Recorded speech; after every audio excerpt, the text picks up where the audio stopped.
Bien, estoy en un nuevo conversatorio de aquí de Lipsis. En este caso tengo el gusto de poder hablar, de poder dialogar con Rocco Carbone. Rocco Carbone es un filósofo nacido en Italia, radicado en Buenos Aires desde el 2004. Rocco, ¿está bien? Sí, Bueno, sí. ya muchos años, un argentino más. Rocco, bueno, tiene varios libros escritos, varios textos. Lanzallamas, el último, Lanzallamas, Milei y el fascismo psicotizante, de la editorial En Debate. Y después una trilogía, de la cual vamos a estar hablando más adelante, de mafias. Comenzó con Mafia Capital, Mafia Argentina y el último, Mafia Global. Rocco, te doy la bienvenida al conversatorio. Muchas gracias. Bueno, muchas gracias, Gonzalo. Un gran saludo para vos y para las personas que nos escuchen en su momento. Así es. Bien, comienzo por tu último libro, por Lanzallamas, Milei y el fascismo psicotizante. Estuve viendo y escuchando y leyendo algunas entrevistas que te han hecho en los últimos meses, las últimas semanas. Me interesa mucho el concepto del fascismo psicotizante. ¿Qué podés leer vos como para comenzar a decir algo acerca de esto? Mira, Gonzalo, la primera cosa que me parece que deberíamos decir o formular es una pequeña reflexión sobre la palabra fascismo, Ujú. porque es una palabra de lo más difícil, de lo más complejo, no solo en la Argentina, sino en el mundo. En este momento, en Occidente, por así decirlo, se está debatiendo sobre esta palabra que forma parte de la teoría política, de la filosofía política, pero también de la política en sí. Y pese a este debate que se está dando, y como te decía, se está elaborando en distintos lugares de Occidente y en América Latina y en la Argentina también, es una palabra que nombra un poder complejo, un poder perverso y un poder cruel, porque ha sido capaz ese poder de borrar su propia historia. Y ahí reside la primera dificultad cada vez que lo nombramos. Trato de explicar esto que digo, la dificultad inherente a ese poder capaz de borrar su propia historia. El fascismo, bajo la faceta del poder, dice siempre dos cosas al mismo tiempo. Y esas dos cosas son contradictorias entre sí. Si yo te dijera, Gonzalo, si te preguntara, el año pasado, ¿dónde transcurriste las vacaciones? Y vos me dijera, bueno, entre el 15 y el 20 de febrero estuve en Chascomús. Bueno, eso es una referencia inmediata respecto de una geografía, de una historia y vinculada con una realidad o una verdad, ¿no? Entre el 15 y el 20 de febrero estuviste de vacaciones en Chascomús. Ahora, si complejizas esa información y me decís al mismo tiempo, pero entre el 15 y el 20 de febrero estuve también en Córdoba. A la hora de historizar, si yo quisiera historizar ese evento, no sabría qué atenerme, porque no sé si estuviste en Chascomús o en Córdoba. Y el fascismo tiene esta capacidad dual, es un poder dual que a lo largo de su historia y en el presente también dice siempre dos cosas, a su interlocutor le dice siempre dos cosas que entre sí se chocan.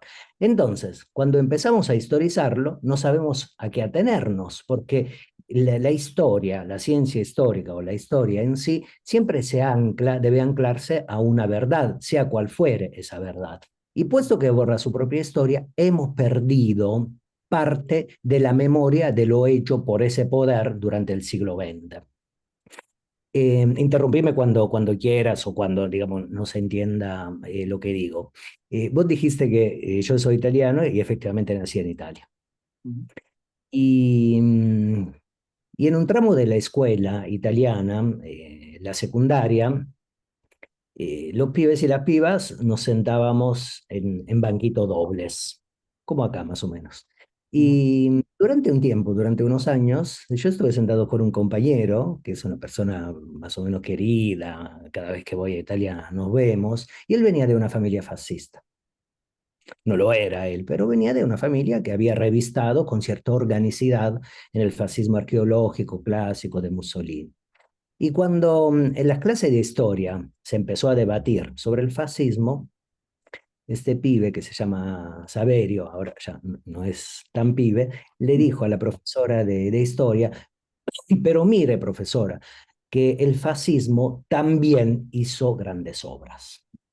Bueno, si analizamos un poco esta oración, mire que el fascismo también hizo grandes obras, ahí está un problema grande, y el problema se articula alrededor de la palabra también, que recubre lo que hizo el fascismo durante el siglo XX y durante los años 40-45 del año pasado. O sea, destruyó el Estado y al destruir el Estado destruyó la sociedad porque organizó un momento tanático, un momento de destrucción tanática absoluta que fue el campo de concentración.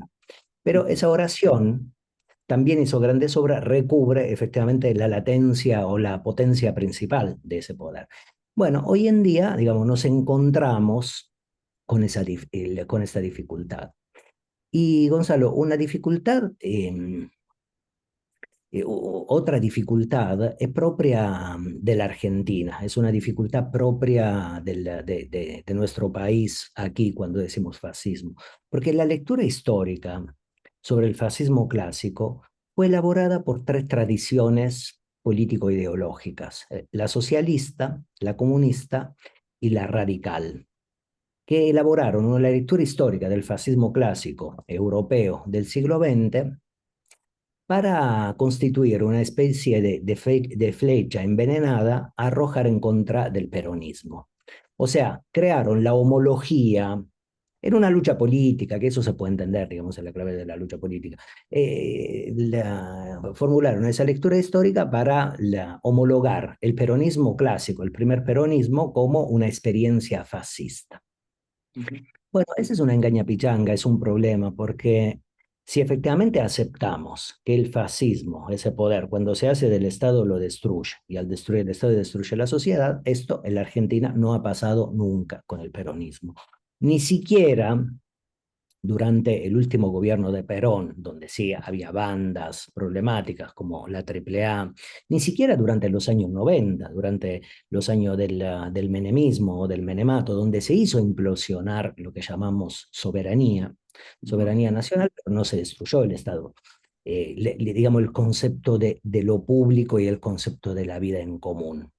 Entonces, estas son las dos grandes dificultades a la hora de decir fascismo. Cuando se dice fascismo en la Argentina, en muchas conciencias, en muchas formas cognitivas, aparece la palabra peronismo.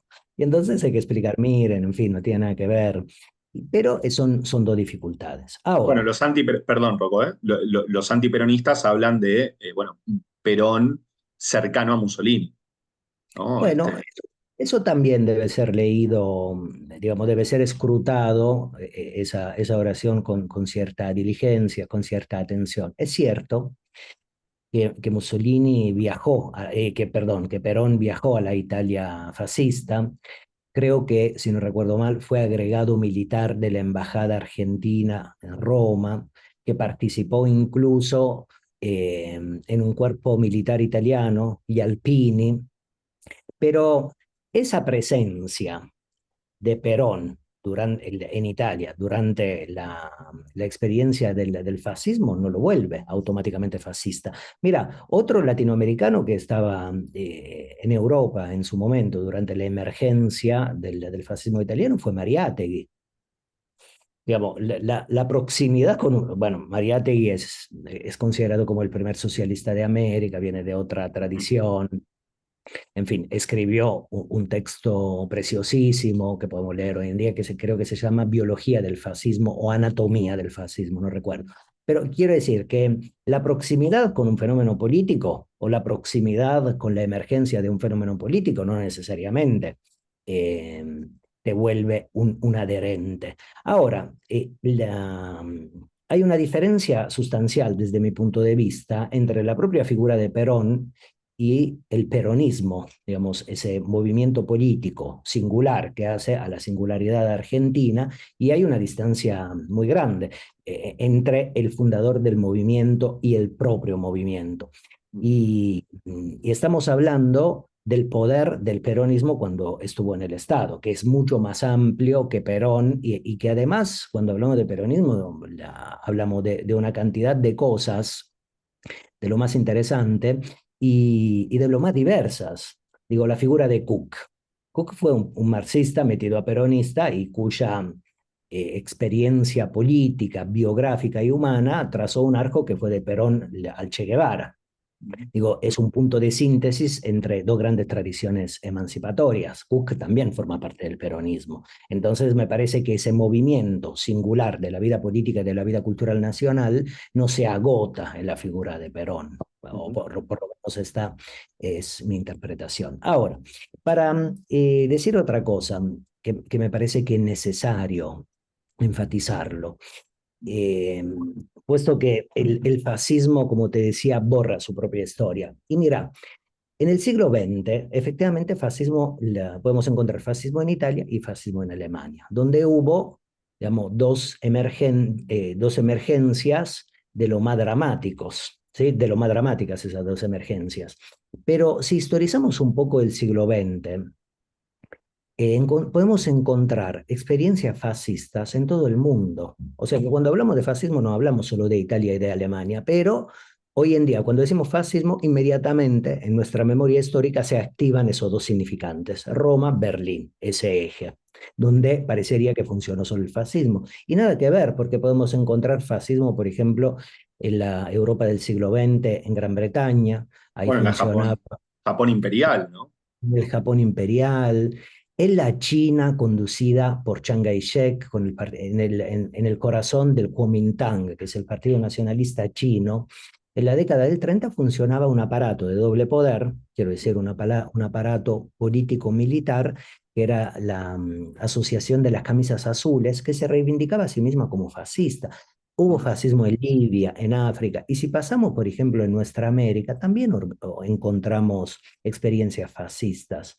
En este país, la Argentina de la década infame, la década del 30, funcionaron dos aparatos políticos fascistas. Uno era el Partido Fascista Argentino y otra era la Unión Nacional Fascista, conducida por un filósofo cordobés, antirreformista, me refiero a la reforma cordobesa del 18, conducida por Deodoro Roca. Bueno, este filósofo tomista, un importante filósofo, Juan Manuel Nimio de Anquín, le condujo esa experiencia alrededor de un aparato que se llamaba Unión Nacional Fascista, que en la ciudad de Córdoba, Gonzalo, tuvo un anclaje masivo, o sea, no fueron pequeñas experiencias aquí en la Argentina. ¿Y por qué digo esto? Porque todo lo que está presente en la historia de un pueblo, en algún momento posterior de esa historia, puede volver a reactivarse. Y puesto que hubo un fascismo en la Argentina, efectivamente esa experiencia puede volver a reactivarse, como me parece que está pasando ahora. Otra prueba que efectivamente hubo fascismo en la Argentina, la encontramos, por ejemplo, si consideramos un signo del horror. El horror del campo de concentración, el horror de Auschwitz durante el siglo XX y durante ese quinquenio que va del 40 al 45, tiene una resonancia en la Argentina. El horror del campo de concentración europeo de la primera mitad del siglo XX se amplía en la Argentina con la experiencia de la dictadura entre el 76 y el 83, con el campo de desaparición, con el campo de exterminio, con los vuelos de la muerte. Y para evitar una innecesaria teoresis, y te invito y nos invito a pensar, por ejemplo, en una madre de Plaza de Mayo, que creo que el día de ayer o antes de ayer se nacionalizó Argentina, Vera Jarach, Vera Villevani de Jarach.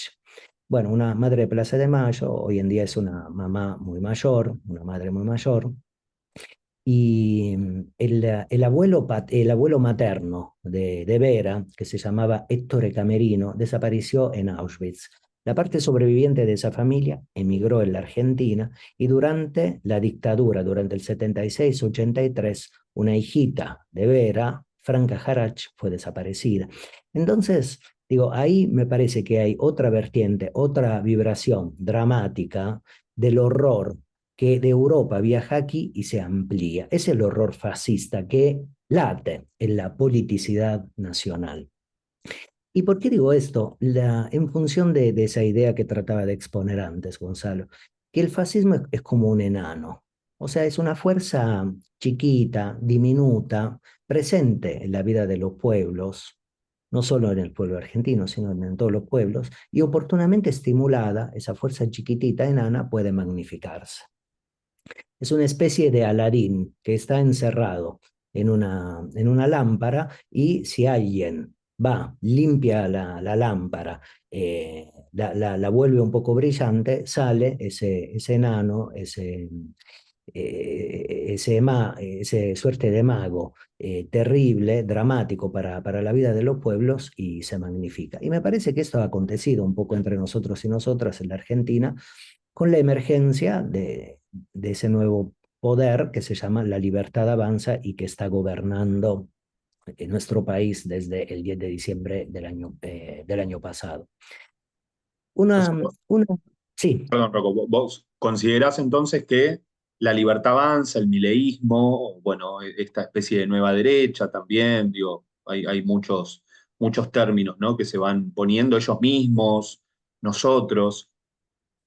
¿Vos considerás que es una especie de repetición? Es algo que se está repitiendo, en mayor o menor medida se está repitiendo, no es algo nuevo. Digo porque también escucho mucho y a muchos analistas y a muchos pensadores hablar de algo nuevo, ¿no? Esto es sí, ese es un problema en sí. Ese es un problema en sí que debe ser tratado también con mucha atención. En la historia, nada es nuevo. En la historia de la humanidad, nada es nuevo y, y las cosas vuelven a representarse. Claro, una novedad siempre se presenta con nuevos matices, con pequeños matices, o una novedad se presenta, o una repetición se presenta bajo la forma de una sorpresa muchas veces. ¿Sabes por qué me resisto un poco a la consideración del gobierno de la Libertad Avanza y del presidente Milei como una novedad? Porque si lo consideráramos una novedad, haríamos propia las consideraciones de Fukuyama sobre el fin de la historia. Y entonces, si cada elemento es nuevo, si cada emergencia es nueva, nunca podemos recurrir a experiencias parecidas, acontecidas en algún momento anterior de la historia, para abrevar a las experiencias propias de los pueblos anteriores en la clave de la liberación.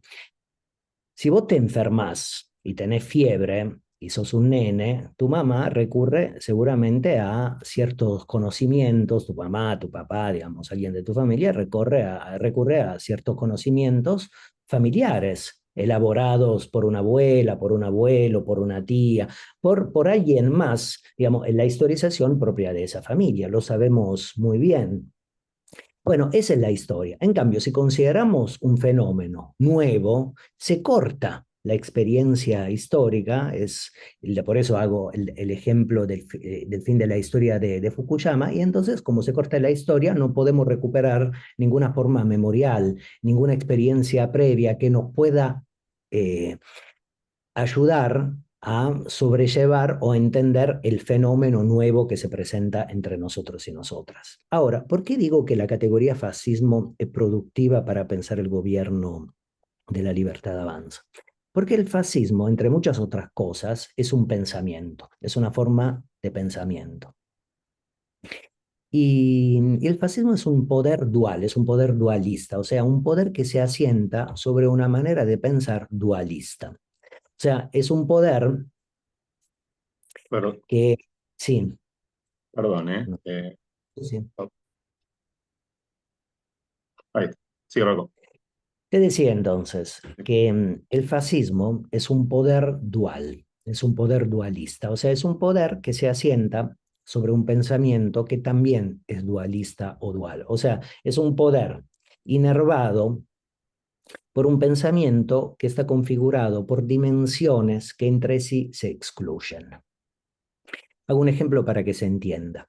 cuando el candidato Milei estaba en plena campaña, que solía decir que con China no iba a hacer ningún negocio, que de ganar las elecciones y de volverse presidente de la nación no iba a hacer ningún negocio porque los chinos, que además son todos iguales, según la caracterización de la canciller Mondino, son comunistas, por ende son malos. Ahí había una formulación moral, ¿no? Entonces, como son comunistas y malos, con Xi Jinping nunca se sentaría el candidato Milei, se habría sentado de volverse presidente de la República. Ahora, es presidente.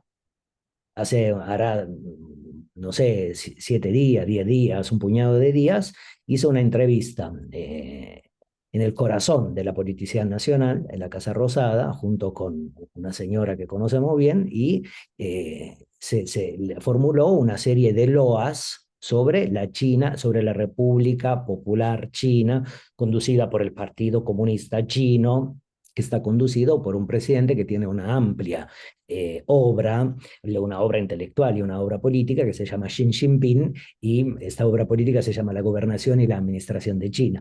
Y ahí escuchamos loas efectivamente sobre China, cuando había dicho todo lo contrario. Bueno, esto es permanente en el poder fascista. Mussolini había encontrado una teoría respecto de esta forma de pensar y solía referirse a ellas como la ducha escocesa, que es una ducha dual, o sea, está configurada por un chorro de agua fría y un chorro de agua caliente de manera alternativa. Bueno, este poder dual es inherente al pensamiento del presidente Milei y lo escuchamos muchísimas veces, y ahí reside lo psicotizante. Hago otro ejemplo para que se entienda.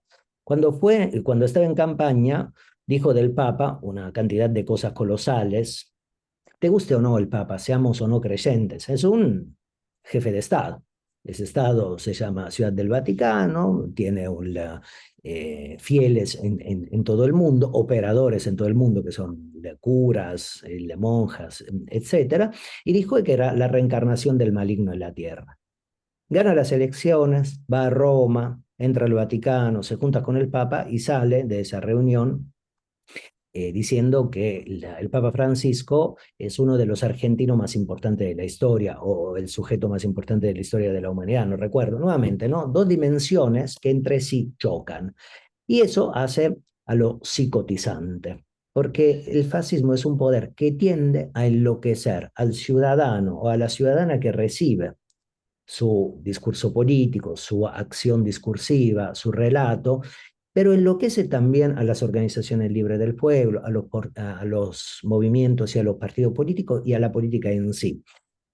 Porque cada ser humano necesita vincular cualquier aserción, cualquiera que fuera esa aserción, con una verdad. En cambio, si todos los mensajes son contradictorios porque entre sí chocan, no sabemos a qué atenernos. Entonces, el elemento psicotizante del fascismo, me parece a mí, que que tiende a inhibir, su propósito es la inhibición de la organización popular y por ende de la respuesta popular a este poder psicotizante. Síntesis. Me parece que el fascismo lo podemos entender como un poder de destrucción tanática absoluta. O sea, es un poder que desconoce el antagonismo democrático. Eso lo vimos con el veto a la marcha luego de la concentración masiva en toda la Argentina en defensa de la universidad pública.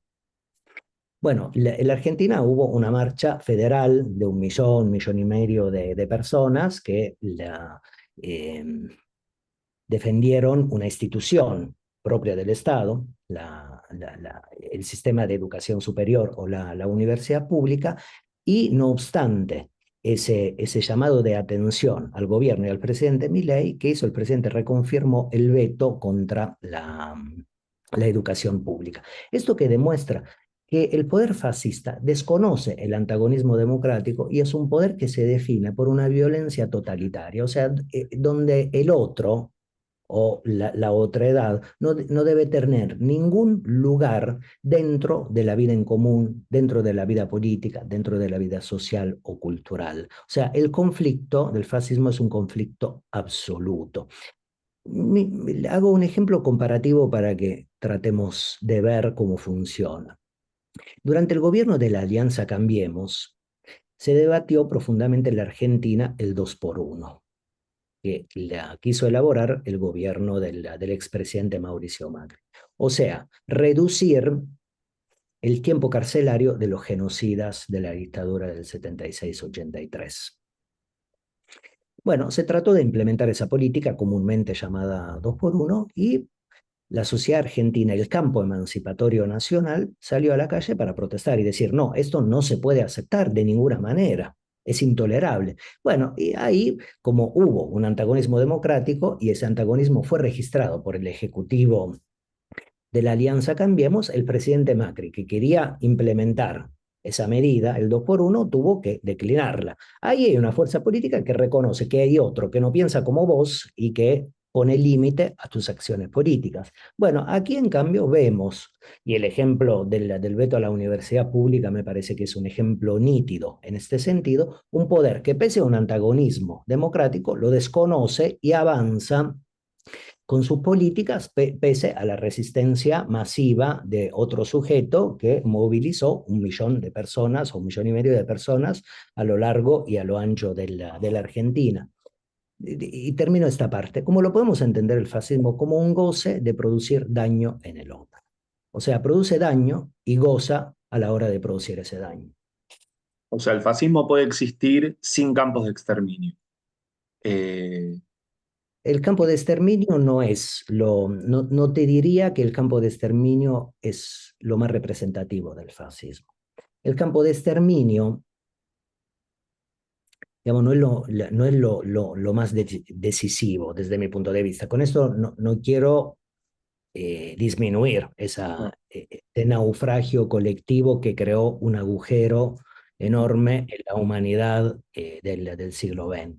El campo de exterminio puede ser pensado de múltiples maneras, pero ese dispositivo, ese aparato, ese organismo, lo que trató de articular en la clave del poder fue volver a un sujeto inerme, o sea, un sujeto incapaz de defenderse, un sujeto incapaz de organizarse, un sujeto, por ende, incapaz de responder a otro que lo quiere exterminar Ujú. y, y, y que lo vuelve y que deshabilita, que inhibe la respuesta de ese sujeto ubicado en el campo de concentración. Me parece que esa fue la operatoria principal del campo de concentración. Entonces, si esta racionalidad que digo se acepta, hoy en día no es necesario reinstituir el campo de concentración para articular un antagonismo radical en contra de otro, porque en el siglo XXI hay nuevos aparatos de control masivo, hay nuevos dispositivos de Ujú. control de control, sí, masivo y amplísimo. Esos dispositivos hoy en día son las redes sociales, es el celular, que mira, se llama celular ese aparatito a través del cual hablamos y que habilita múltiples acciones desde sacar una foto hasta hacer una fotocopia, hasta solicitar un turno en un médico, hasta hablar con un médico o hasta solicitar, por ejemplo, qué sé yo, un documento propio del Estado.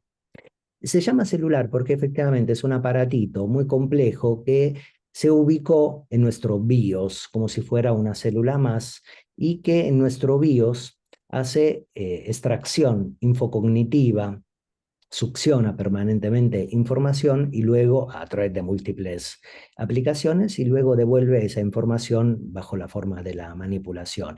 Bueno, ese dispositivo funciona bajo el mismo precepto del pensamiento dualista que está en la base del poder fascista, porque las redes sociales, el teléfono, la computadora, todas las formas de la electrónica funcionan bajo el paradigma que es un lenguaje, en realidad, o una suerte de lengua, que son dos dígitos, la combinación de dos dígitos, 0 y 1, que es el lenguaje que solemos llamar lenguaje binario, ¿no? Código binario. Y las redes sociales también funcionan sobre un paradigma homólogo a ese pensamiento dualista inherente al poder fascista, ¿no? Me gusta, no me gusta, me gusta. No sé si te acordás, eso era muy visible en la primera versión de la primera red social que circuló entre nosotros y nosotras, que fue Facebook. En Ujú. Facebook, por ejemplo, bajo cualquier publicación estaba un me gusta y un no me gusta, ¿no? Y está vigente todavía en YouTube, por ejemplo. Debajo de un videíto podemos poner me gusta o no me gusta. Ha sido reformulada en otras plataformas y en otras redes sociales bajo la forma del corazoncito, ¿no? El like implica una ausencia del like. Bueno, las redes sociales y todas las formas del capitalismo de plataforma, porque las redes sociales son emergentes del capitalismo de plataforma, funcionan bajo el mismo precepto de ese pensamiento dualista que es inherente al poder fascista. El pensamiento dualista configurado por dimensiones contradictorias que entre sí chocan, porque podría haber otro pensamiento dualista donde se dice una capita explicativa recubierta de otra capita explicativa que mejora la capita anterior. No, en cambio el poder fascista está configurado por dimensiones excluyentes entre sí. Y esas dimensiones están en la base también de las redes sociales. Ujú. Aparece Roberto Art en el título de tu libro, Lanzallamas. ¿Por qué aparece él si es que es por el gran escritor argentino? Sí, sí, por muchas cosas. Eh, Muchas cosas incluso de índole biográfica. Arlt fue un escritor que por distintas razones en una época de mi vida leí de manera intensiva. Y de hecho te diría que hasta eh, mi primer acercamiento a la Argentina fue a través de la lectura de Roberto Arlt, a través de la lectura de Cortázar y otros autores, autoras dentro del campo del ensayismo. Ahora, me interesaba ese título porque es un título abierto. Indudablemente se puede referir al presidente Milei o al poder que inerva la estructura gubernamental del Ejecutivo de la Libertad Avanza, pero sobre todo la figura del presidente Milei, porque cada vez que habla, como si lanzara llamas de su boca. Pero al mismo tiempo, la figura de lanzallamas remite a la constitución posible de un poder popular que organizado podría frenar este momento reaccionario para que sobrevenga nuevamente un momento emancipatorio. Entonces es un significante abierto en disputa. Hay que ver si los lanzallamas son ellos o el campo de la emancipación. Ujú. Y me parece que sobre esa palabra se figura o se puede reconstruir, si se acepta esta pequeña lectura que hago, un gran signo de la historia de la humanidad, que es la lucha de clases, ¿no? Una palabra que al mismo tiempo puede nombrar el campo de la emancipación y el campo de la reacción, que son los dos grandes campos históricos que construyen la humanidad. Y también puse ese título en referencia, como homenaje, si querés, a la tercera novela arltiana, que es Lo lanzallamas, prosecución de la segunda novela arltiana que se llama Los Siete Locos, pero no solamente como no lo puse solamente como un reconocimiento o un homenaje, sino también porque en Los lanzallamas de Arlt el escritor articula un espacio de poder que funcionaba en el conurbano sur, en Temperley, en una quinta que se llamaba la Quinta del Astrólogo, y el astrólogo, que es una suerte de intelectual, contrapuntea con otro intelectual de los Siete Locos y los Lanzallamas, que es Erdosain, y en el diálogo entre ellos, en una conversación entre ellos, como esta conversación, pergeñan una sociedad secreta. Una sociedad secreta sostenida por una ideología y esa ideología es evidentemente fascista. O sea, es un aparato ideológico configurado por distintas dimensiones que entre sí chocan, distintas dimensiones contradictorias. Y esa sociedad secreta se proponía tomar el poder en la Argentina, interrumpir un curso emancipador de la historia política argentina y reconvertir este país básicamente en un reducto propio de la reacción.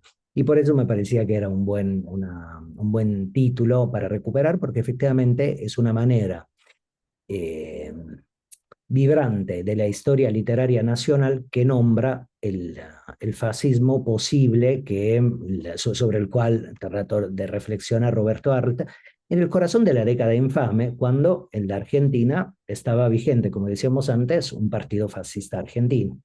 Ujú. Me gustaría tocar dos temas más o profundizar en uno y después hablar de las mafias, de tu trilogía. Eh, Me gustaría profundizar un poco en las redes sociales, ¿no? Un elemento que se ha transformado en algo fundamental, en una de las patas fundamentales, no solamente de este gobierno, de este fascismo, de esta nueva derecha, sino, digo, se ha transformado en un elemento muy importante para casi todo el mundo. ¿Qué me podés o no podés decir o qué podés pensar alrededor de esto? Ya no solamente con el me gusta o no me gusta, ¿no? Con esa lógica binaria propia del fascismo, sino, bueno, ¿qué sucede allí? ¿Qué sucede con los trolls? ¿Qué sucede con Santiago Caputo manejando también a este grupo de gente? ¿Qué sucede cuando un tuitero, un influencer, no sé cómo llamarlo, dicta en Twitter el personaje del gobierno que va a ser echado y un rato después esa persona finalmente es echada, ¿no? Una persona que no trabaja para el gobierno, digamos, o que no cobra un sueldo estatal, que nosotros sepamos hasta ahora. ¿Qué nos puedes decir de esto? Te diría que son aparato del capitalismo digital o de plataforma. Mira, si yo no me engaño y si no le erro mucho a la lectura que ahora voy a tratar de socializar y de compartir, el capitalismo en este momento tiene tres dimensiones, que son tres dimensiones superpuestas. Me refiero a América Latina en lo específico. Tenemos un capitalismo analógico, clásico, industrial, productivo, digamos, ¿no? Que es ese capitalismo que produce bienes y servicios. Cualquier bien que se produzca entra dentro de esa lógica y cualquier servicio que se produzca entra dentro de la lógica de este viejo capitalismo clásico o industrial o productivo.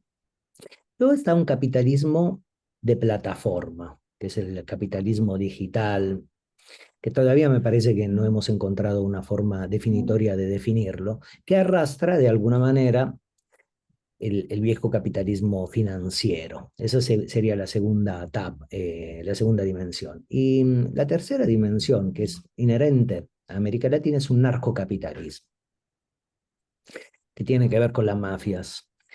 Y, y este narcocapitalismo es inherente a toda América Latina, tanto a los países productores de sustancias estupefacientes como a los países que no producen, pero por cuyo territorio atraviesan, digamos, esas sustancias estupefacientes para viajar a los corazones del capitalismo global del siglo XXI. Esos territorios por los cuales transitan las sustancias estupefacientes o la pasta base de cocaína son Argentina, Brasil y otros territorios latinoamericanos. Y de hecho, los grandes consumos de droga, que es inherente al el narcocapitalismo latinoamericano, los grandes países que consumen droga son Europa y Estados Unidos, o sea, los corazones del capitalismo.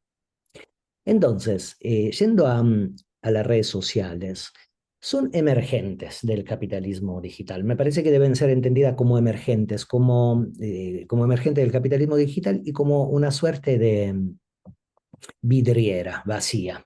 Si nosotros le queremos comprar un pantalón y caminamos por alguna calle, pongamos por la Avenida Santa Fe en Buenos Aires, donde hay muchos negocios para mirar un pantalón que más o menos nos interese, ese es un signo efectivamente del capitalismo productivo. El capitalismo productivo produce un bien, lo pone en un negocio, lo exhibe, crea además en el sujeto, en cualquier sujeto social, un deseo, una atracción para crear, para que el sujeto vaya a un negocio y compre ese pantalón.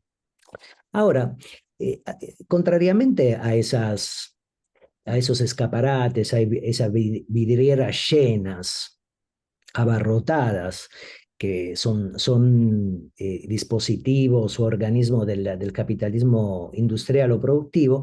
La vidriera del capitalismo digital, que son las plataformas que llamamos redes sociales, son como escaparates vacíos, vidrieras vacías, donde alguien dispone ese espacio, pongamos Twitter, o que hoy en día se llama X, y luego cada uno de nosotros y nosotras va ahí y, por ejemplo, empieza a cargar información, que son distintos tipos de información: personal sobre uno mismo, ideológica, de gustos, de consumos, y esa vidriera empieza a rellenarse de información, y esa información se la apropia una nueva aristocracia financiera y tecnológica que está constituida hoy en día por los grandes mil millonarios del mundo.